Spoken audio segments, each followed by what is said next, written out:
দেখেছিলে? কি দেখেছিল? আরে কালকে যেটা আনলাম সেটা দেখোনি এখনো? কখন দেখবো? তুমি তো বলেছিলে কারোর সামনে যেন আমি ওটা না খুলি।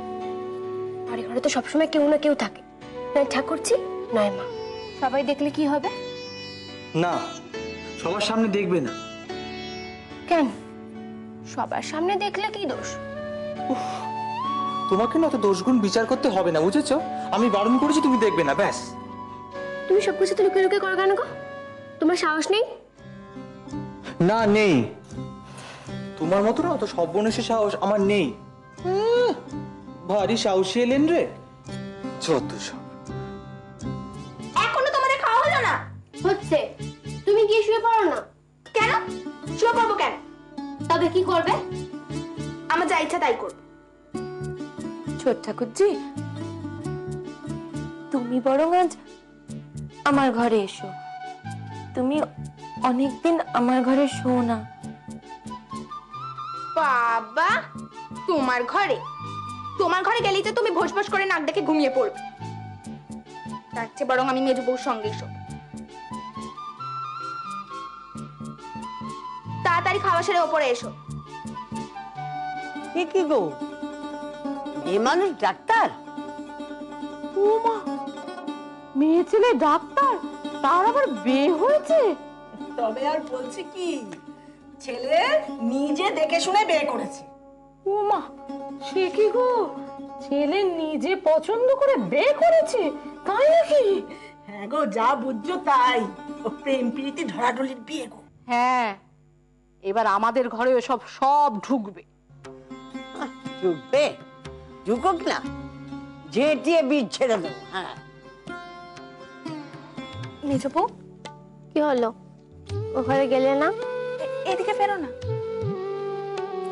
বলো না গো, তোমার কি মনে হয় ওরা দাদাকে কি বলবে? তোমার বিয়ের দিন ঠিক করবে। আজ কলা করবে, আমি ঠিক জানি।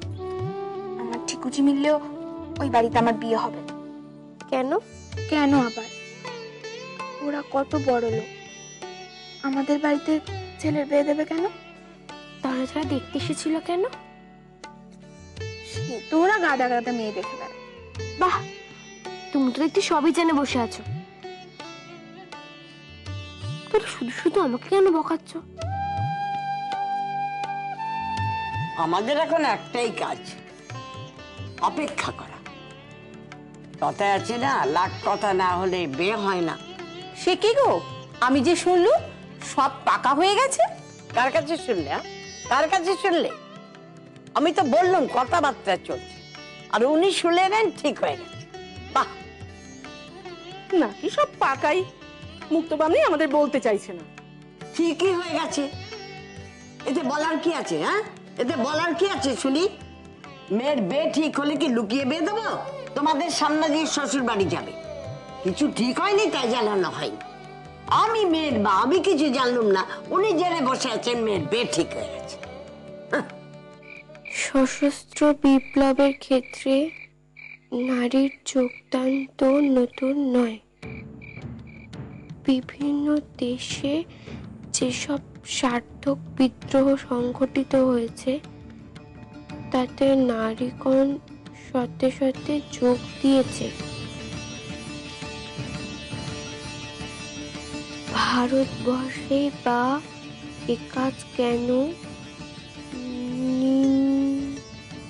নিন্দনীয় হবে? ভারতবর্ষে বা একাজ কেন নিন্দনীয় হবে?